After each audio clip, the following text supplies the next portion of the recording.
can we make our photography more like the art that we see in museums?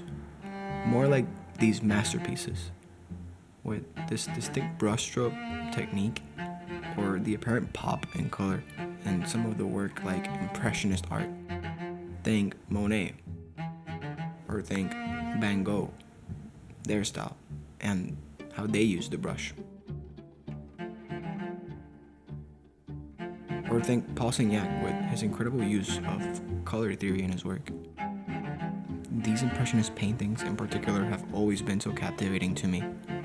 And photography can be used to create painting-like pictures using the techniques we see in impressionist art. Many famous street photographers have already been using these following techniques in their frames for creative effect: motion blur through slow shutter speeds, and using color theory to highlight individual colors. Let me show you how these two simple approaches can be used to achieve a certain look and feel to our images. So let's get to work.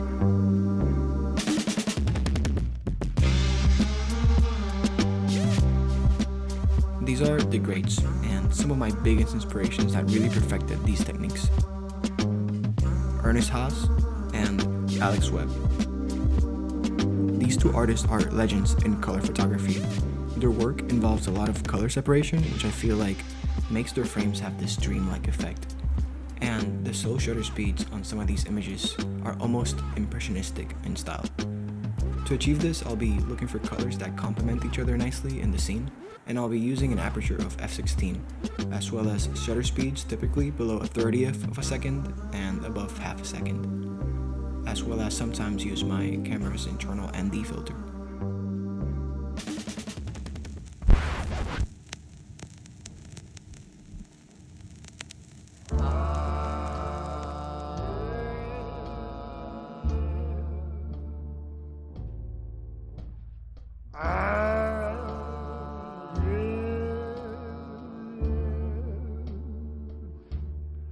I went down to St. James Infirmary. Slow shutter speeds can make things look less clinical a lot of the times, and these quote imperfections can cause images to look a lot more impressionistic in style.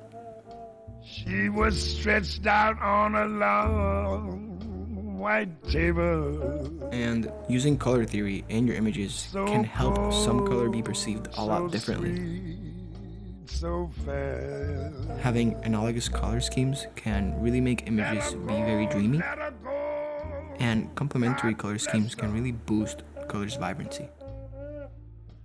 Wherever she may be,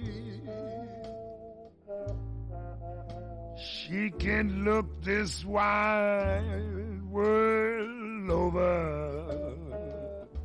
This style can easily look forced a lot of the times, but it is still a fun way to shoot and have pictures have feelings similar to a painted work of art.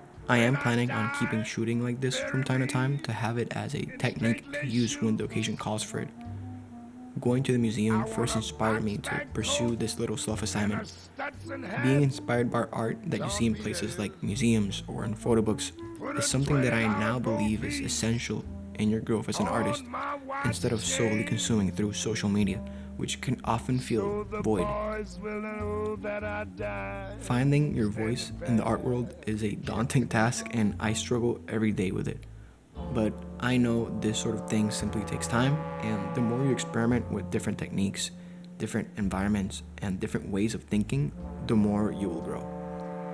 And this will reflect on your work.